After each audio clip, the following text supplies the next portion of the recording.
RCP Notícias. Já são 7 horas em Cabo Verde. Está a começar este primeiro jornal a abrir. Vamos conhecer os destaques desta edição.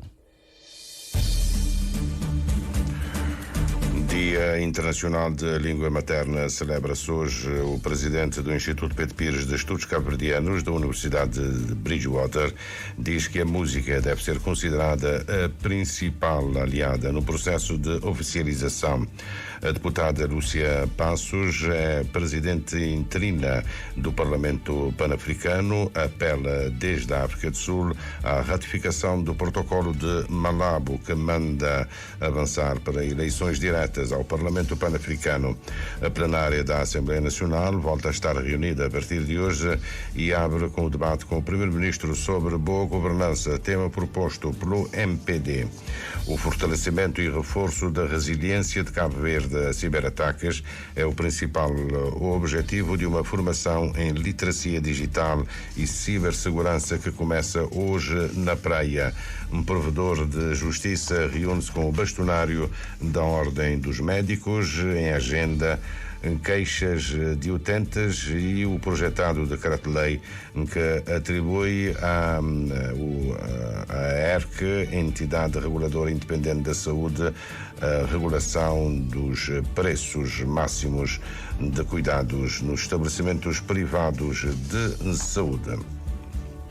Notícias para conferir já de seguida. A edição é do Júlio Vera Cruz Martins. Bom dia.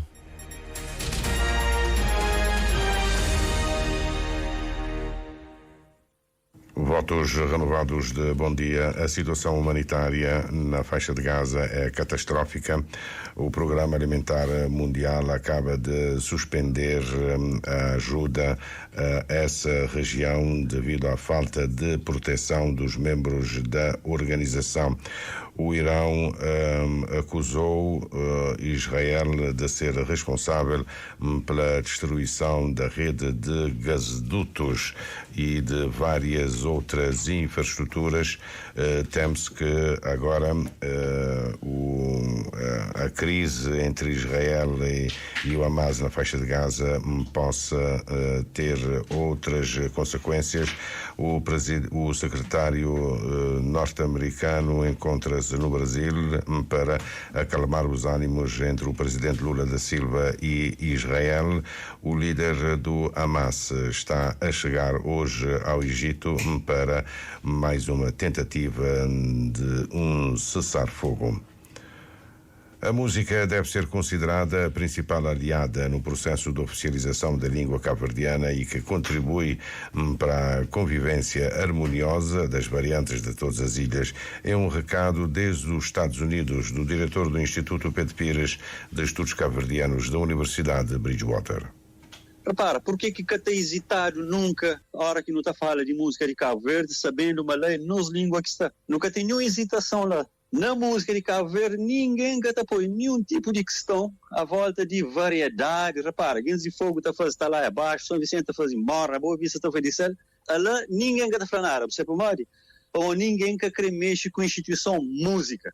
Mas sabe que ele quer ser força. O que você está a sugerir é que, a partir desse exemplo de música, podia dar para outro campo. A minha opinião pessoal, até uma coisa que está a falar diretamente para as pessoas que estudam a língua cabo-verdiana, que são especialistas, mas deve hoje a música como o primeiro aliado no sentido de entra nesse domínio, nessa área que tem um conflito, tem uma tensão. Música é aliado que não tem para resolver esse problema. Como eu digo, língua já está depositado na música. De tudo ser variante. Tudo que é variante está convive na mesma música, não é? Na mesma música, porque ele é uma opinião muito pessoal de meu. Se tem um aliado em questão de resolver a questão linguística na Cabo Verde, é música. Antes de políticos. Agnel Barbosa, Dinho, faz notar que o ensino da língua cabo-verdiana nos Estados Unidos remonta aos anos 70.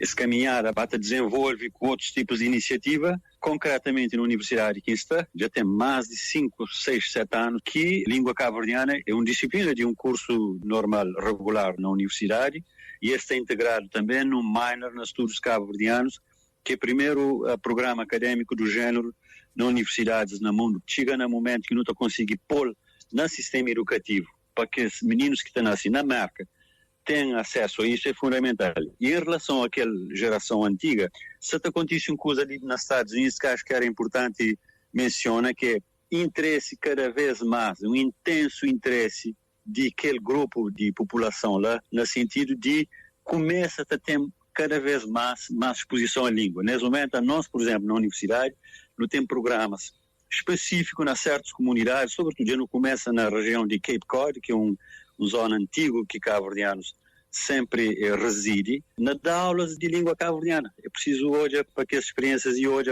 que entusiasmo de pessoas, que uma reconexão com a cultura. Vem a propósito do Dia Internacional da Língua Materna, instituído pela Organização das Nações Unidas para a Educação, Ciência e Cultura em novembro de 1999. O Dia Internacional é celebrado hoje em todo o mundo com o lema Educação Multilingue, um pilar da aprendizagem e da aprendizagem intergeracional. O Instituto do Património Cultural promove um seminário sobre o valor patrimonial da língua cabo-verdiana em Cabo Verde e na diáspora. Um fórum está programado para sábado com 3 mesas redondas e uma conferência pelo Presidente da República, José Maria Neves, iniciativa da Associação da Língua Materna ALMA. A deputada do MPD, Lúcia Passos, apela à ratificação do protocolo de Malabo, que manda avançar para eleições diretas ao Parlamento Pan-Africano, como aliás recomenda o relatório do presidente do Ruanda, Paul Kagame, à 37ª Cimeira da União Africana.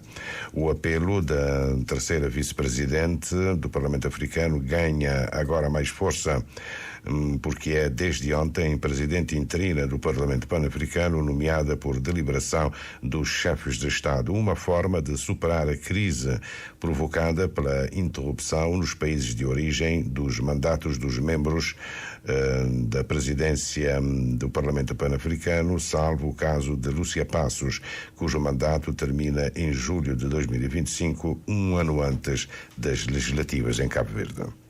De acordo com o mandato da resolução que saiu da Cimeira do chefe de Estado, eu tenho até final de março para, em conjunto com o Conselho Jurídico da União Africana, organizar esta eleição dos membros da mesa que estão em falta neste momento. Para além da organização da eleição, também ontem tive que convidar a senhora secretária-geral para retomar as suas funções, porque ela tinha sido suspensa por o ex-presidente interino, e também foi uma das decisões que saiu da Cimeira-Chefe de Estado, que era a retoma das funções da senhora secretária-geral. Isso aconteceu ontem. Essa pequena crise vem trazer ao de cima a necessidade de reforma, uma questão discutida na Cimeira dos chefes de Estado. Sobretudo a questão da ratificação do protocolo de Malabo. Portanto, a questão central do Parlamento Pan-Africano neste momento é como ainda vários países, incluindo Cabo Verde, não ratificaram o protocolo de Malabo. Então vamos ter sempre essa crise, porque o mandato dos deputados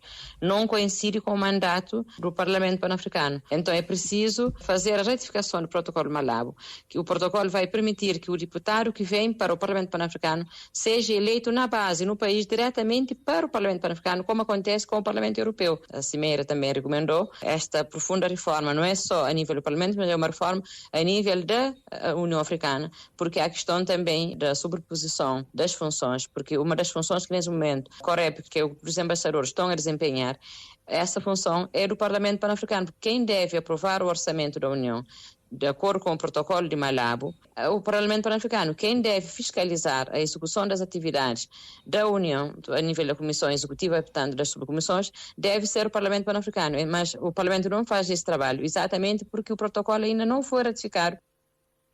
O protocolo de Malabo, aprovado há 10 anos, está em período de revisão. Lúcia Passos esclarece que o protocolo está ratificado por apenas 15 dos Estados africanos e logo não se encontra em vigor. A plenária da Assembleia Nacional volta a estar reunida hoje, a partir de hoje, e abre com o debate com o Primeiro-Ministro sobre boa governança, um tema proposto pelo grupo parlamentar do MPD, com os argumentos apresentados em conferência de imprensa pela deputada Isa Miranda. De 2016 à presente data, o governo de Cabo Verde, liderado pelo MPD, imprimiu grandes reformas em matéria de transparência, designadamente a criação da nova Lei Tribunal de Contas, que permite o acesso ao SIGOF e controle concomitante. A nova Lei de Bases do Orçamento de Estado, que imprimiu efetivamente a transparência do início ao fim do ciclo orçamental. A criação do portal do Ministério das Finanças, onde se publicam os reportes diários, a conta mensal, trimestrais e anuais. A adesão de Cabo Verde ao Fórum Global sobre a Transparência e Intercâmbio de Informações Fiscais, a criação do Conselho de Prevenção da Corrupção, a criação do Conselho das Finanças Públicas, a Lei de Transparência Fiscal, o Portal de Transparência, de entre outros, tudo com o objetivo de imprimir maior transparência e reforçar o quadro de governança em Cabo Verde. A escolha do tema Boa Governança causa estranheza ao grupo parlamentar do PCV. O deputado Luís Pires diz mesmo... Peço desculpas. O deputado Luís Pires diz mesmo que é grande a lista da falta de transparência, dos incumprimentos e da desgovernação. Vamos dizer ao Sr. Ulisses Correia e Silva que este governo tem que aprender a prestar contas. E é tudo o que este governo ainda não sabe fazer. 63% dos cabo-verdianos dizem que o país está mal governado. 64% que o país está inseguro, sem transportes, altamente endividado e economicamente mal governado. Eles vão certamente falar das recentes avaliações das instituições internacionais. O que não vamos aceitar são as avaliações deste governo, aqui na terra, no país real, desgarradas do sofrimento do povo, da difícil situação por que passam os cabo-verdianos. Vamos dizer ao Sr. Ulisses Correia e Silva que a boa governança tem de rimar com bonança e para todos os cabo-verdianos. O CID, na voz da deputada Dora Pires, defende que, para lá dos elogios internacionais, a boa governança deve ser sentida pelos cabo-verdianos. O que nós queremos é sentir dentro do país que realmente nós temos uma boa governança. Não é ser elogiado pelos outros e cá dentro não sentirmos essa boa governança, porque tem que chegar a todo o cabo-verdiano, não é? Resolver os problemas do dia-a-dia, sentirem-se que realmente fazem parte deste país e que o governo preocupa-se com cada cabo-verdiano. Então, se todo o cabo-verdiano dentro do país sentir isso, será o próprio cabo-verdiano a dizer: nós temos uma boa governança. A sessão plenária tem ainda em agenda a interpelação agendada pelo PCV, interpelação ao Governo agendada pelo PCV sobre a conectividade interilhas e de Cabo Verde com o mundo. O Governo vai ser defendido pelos ministros do Turismo e Transportes, Carlos Santos, e do Mar, Abrão Vicente. O fortalecimento e reforço da resiliência de Cabo Verde a ciberataques é o principal objetivo de uma formação em literacia digital e cibersegurança que começa hoje na cidade da Praia. A formação Levi Salomão é ministrada pela Visionware, empresa portuguesa especializada em segurança da informação. A formação é despoletada pelo Ministério da Economia Digital no âmbito do projeto Cabo Verde Digital, financiado pela Associação Internacional de Desenvolvimento e pelo Banco Mundial, e visa prevenir ataques na internet.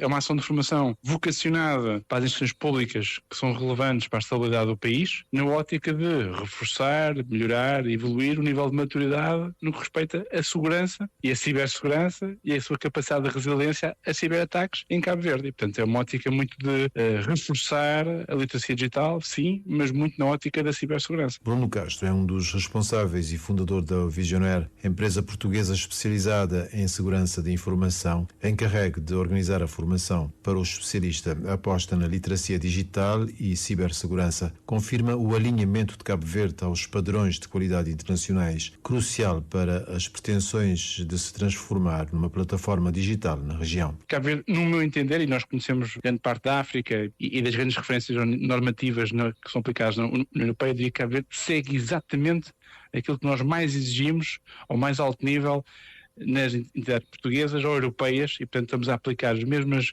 exigências e níveis de qualidade em Cabo Verde que nós replicamos na União Europeia. É o alinhar dos mesmos estándares de exigência que aplicamos no mundo ocidental, estamos a aplicar em Cabo Verde, coisa que não fazemos no resto da África. Bruno Castro confirma que a opção digital já está a dar provas de uma ótima estratégia para catapultar a economia de Cabo Verde. Sem dúvida, sem dúvida. Por várias razões. Acabamos por ter aqui excelentes exemplos de projetos tecnológicos made in Cabo Verde, podem ser claramente exportados para outros países, nomeadamente de língua portuguesa.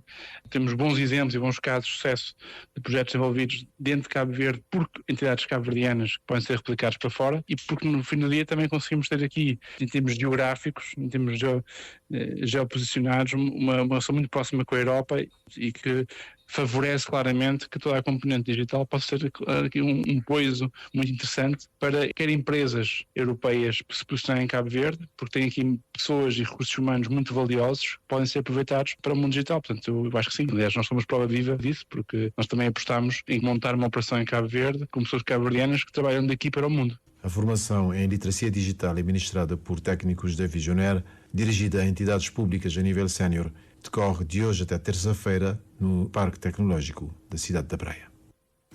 O maior grupo de pirataria informática, o Lockbit, está desmantelado desde ontem através de uma operação policial internacional coordenada pela Europol e pelo FBI em 14 países: França, Alemanha, Países Baixos, Suécia, Austrália, Canadá, Japão, Reino Unido, Estados Unidos, Suíça, Finlândia, Polónia, Ucrânia e Nova Zelândia. A informação é certificada pelo diretor adjunto para as operações cibernéticas do FBI. Actors affiliated with the Lockbit criminal enterprise have caused significant harm to thousands of victims across our country. Os atores ligados à empresa criminosa Lockbit causaram danos significativos a milhares de vítimas em todos os nossos países e em todo o mundo. Nos últimos anos, o grupo tem sido indiscriminado nos seus alvos, explorando organizações ligadas a agências governamentais, hospitais, escolas e empresas globais de alto nível. O resultado da operação já é conhecida: detidas 2 pessoas na Polónia e na Ucrânia, encerradas 34 servidores em 8 países e o congelamento de mais de 200 contas em criptomoedas.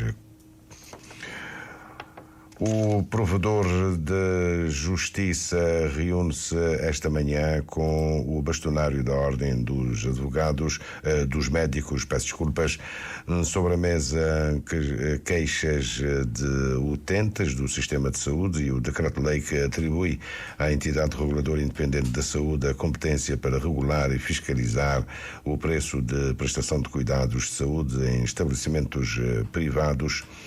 Em entrevista à jornalista Nani Vaz, José Carlos Delgado esclarece que, no fundo, vai recolher subsídios para uma melhor atuação da Provedoria de Justiça e tentar, junto com a Ordem dos Médicos, a resolução dos problemas apontados pelos utentes do sistema de saúde. Por se tratar do primeiro encontro entre o provedor de justiça e a atual equipa da Ordem dos Médicos, José Carlos Delgado explica que vai partilhar com o bastonário da citada Ordem as várias queixas dos utentes sobre os cuidados de saúde e debaterem possíveis soluções. Temos queixas sobre juntas médicas, que é uma questão não é específica da Ordem, como é evidente, é uma questão que tem outra sede de decisão e temos dirigido à sede própria para obter as respostas. Recebemos queixas sobre as evacuações também é uma questão que queremos só ouvir, porque às vezes apresentam-nos queixas sobre evacuações com aspectos que nós não dominamos. Recebemos queixas fundamentalmente de uma questão que eu tratei antes com a anterior direção do Hospital Cochinete e que eu acho que continua a acontecer, é quando falece alguém e os familiares querem ter o relatório médico da autópsia ou da razão do falecimento e têm tido dificuldades em obter. O descontentamento da classe médica relativo ao decreto-lei que regula os preços de cuidados de saúde prestados nas estruturas privadas é outro assunto que vai ser discutido e que o provedor de justiça promete, junto das autoridades competentes, procurar soluções. de atribuição aéreas da fixação dos preços dos atos praticados pelos médicos, né, nas clínicas privadas. De maneira que essa reunião é mais ou menos para pontualizar em que ponto é que se encontra essa questão, que nós não temos informação, não sabemos. A Ordem continua a insistir nesta questão. Para melhor responder às queixas dos cidadãos, José Carlos Delgado afirma que um protocolo entre as partes vai ser rubricado. O encontro que ora se realiza acontece nas instalações da Ordem dos Médicos a partir das 10 horas. Helena Moreno, da Espanha, em femininos, e Malo Ganol, da França, são os vencedores da primeira etapa de Ponta Preta do Campeonato do Mundo de Wingfoil. Duas finais muito renhidas, como nos conta o jornalista Valdemar Almeida. Na final das meninas, Helena Moreno aproveitou melhor as ondas de Ponta Preta, com manobras mais ousadas, conseguindo assim a melhor pontuação. Duas boas ondas, uma de 7 e outra de 8 pontos.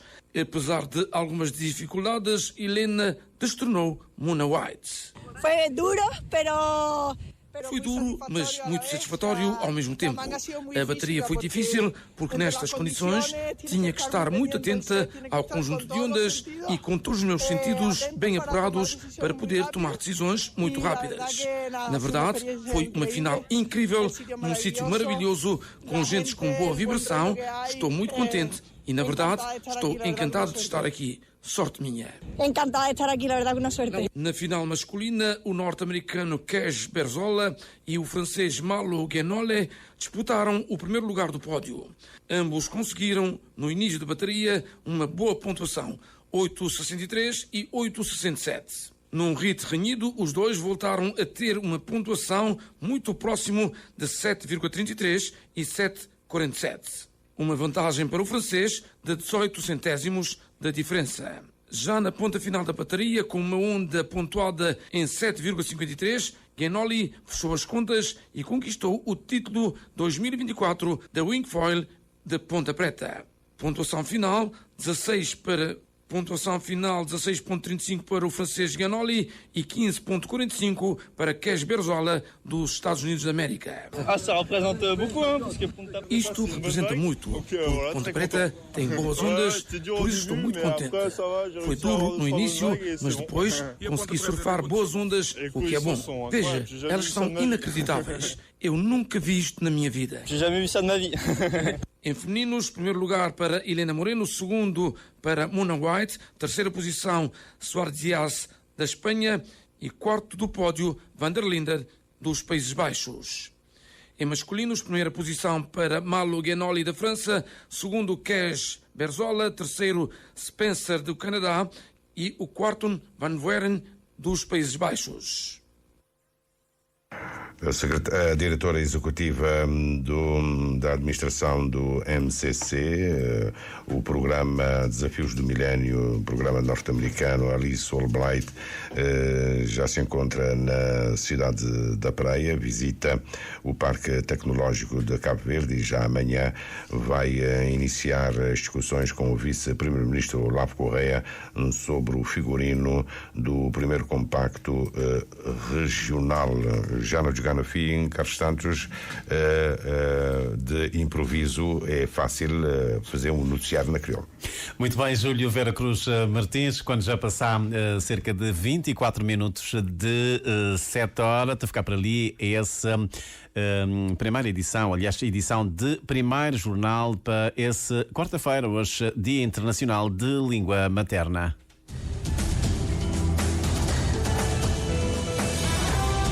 Mais informações em www.rtc.cv e na aplicação RTC Mobile.